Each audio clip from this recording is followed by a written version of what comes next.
as your mind goes, so will go the entirety of your spiritual life. Philippians chapter 4, I want to read verses 8 and 9. This is our focus this Lord's Day.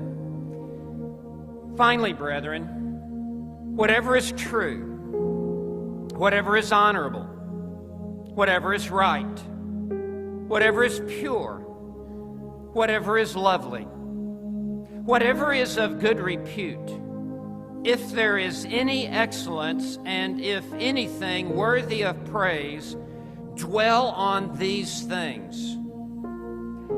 The things you have learned, verse 9, and received and heard and seen in me.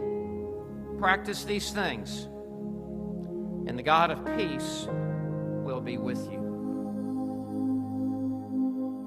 This text calls for thinking pure, godly thoughts.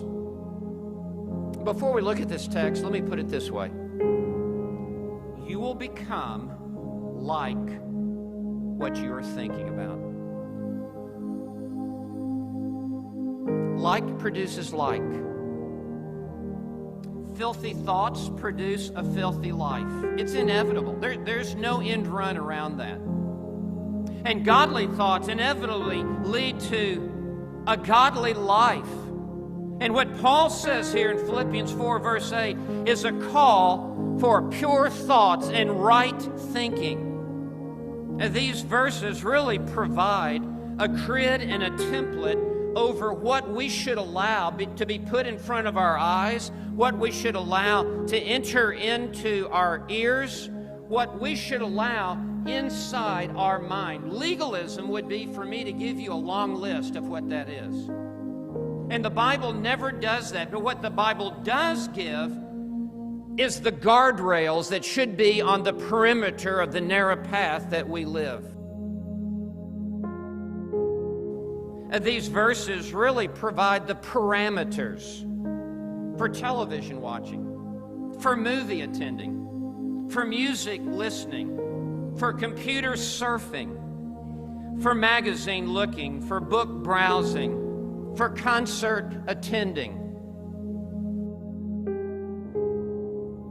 The battle of the Christian life is the battle for the Christian mind. Close quote. How critically important it is that our minds are fixed and filled with that which is right and proper and true. The way your Christian life works is what comes into your mind affects your heart or your affections. And all of the decisions and choices that you make are actually determined by your affections. Every choice that you make is the choice that you want to make. And what is governing and controlling your desires is what is feeding into your mind. Garbage in, garbage out.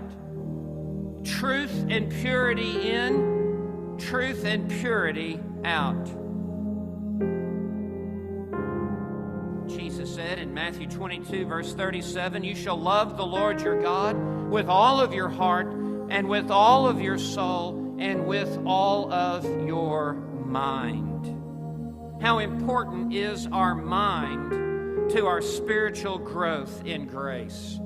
1 Peter 1, verse 13, Peter commands all believers, and he commands us, prepare your minds for actions. In other words, you're not ready for anything in your Christian life until you first prepare your mind.